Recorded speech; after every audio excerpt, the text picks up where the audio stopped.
Lizzie présente 1991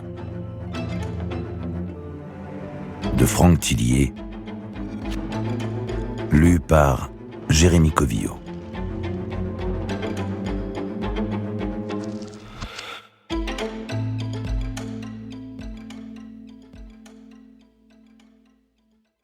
Ce détail, semble-t-il, fait paraître le tour plus impossible encore. Juan Tamaris, Mnémonica. Le public ne voit pas la pièce, le lapin ou la fille disparaître parce qu'en réalité, ils ont disparu bien avant que le magicien ne feigne de les faire se dissiper dans l'air. C'est au mauvais moment que le public regarde avec le plus d'attention. Clayton Rawson, The Great Merlini, Off the Face of the Earth. Note à l'audiolecteur. Avant d'aborder cette histoire, je vous propose une petite balade intérieure qui vous permettra une meilleure immersion dans le roman et ne dévoilera en rien son intrigue. Vous allez respirer profondément, vous ancrer au sol et laisser votre esprit voguer quelques secondes en imaginant une grande toile bleue. Fermez les yeux un instant. Partez maintenant du bord de cette toile et déplacez-vous mentalement vers son milieu. Concentrez-vous. À présent, vous allez projeter une image, un objet que n'importe qui pourrait dessiner. Allez-y. Dans votre esprit, ces traits balbutiants devraient se dévoiler progressivement et devenir plus clairs. Bien. Vous avez en tête ce dessin facilement reconnaissable? N'en changez plus et mémorisez-le. Il est une clé qui, durant votre écoute, va vous ouvrir des portes dont vous ne soupçonniez pas l'existence.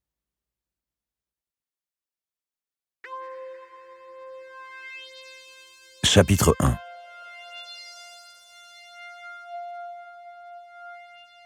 Le casque de son Walkman vissé aux oreilles, Philippe Vasquez s'engouffra dans la marée humaine. Ce flux permanent et anonyme de fourrures, de bonnets et de gants, comprimés dans les couloirs du métro Havre-Caumartin.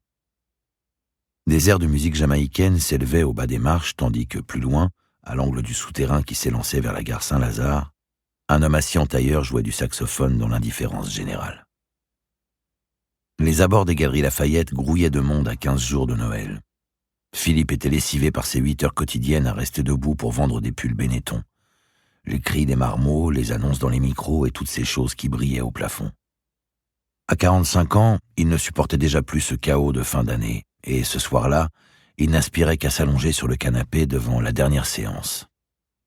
FR3 rediffusait un Tarzan avec Johnny Weissmuller et Maureen O'Sullivan. Après 20 minutes de métro, il s'arrêta à la station Jacques-Bonsergent dans le 10e arrondissement, puis regagna son immeuble rue Lucien-Sampay.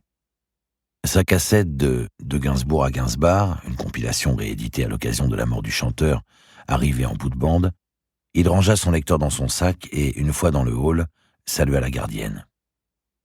Il ouvrit sa boîte aux lettres. Des publicités, une facture de France Télécom et une enveloppe épaisse, sans nom d'expéditeur, tamponnée dans un bureau de poste du 11e arrondissement. Il grimpa au 3e étage, ôta son blouson et alluma la télé. Le film commençait dans un quart d'heure. Le temps de prendre sa douche et de préparer le dîner, il manquerait les présentations d'Eddie Mitchell, assis dans un des légendaires fauteuils rouges d'une salle de cinéma. Il décacheta l'enveloppe du courrier anonyme sur laquelle son adresse avait été tapée à la machine. Elle contenait une feuille pliée en deux, scotchée sur un petit paquet emballé de papier bleu et ceint d'un beau ruban rouge. Un livre, songea-t-il. Intrigué, il décrocha la feuille.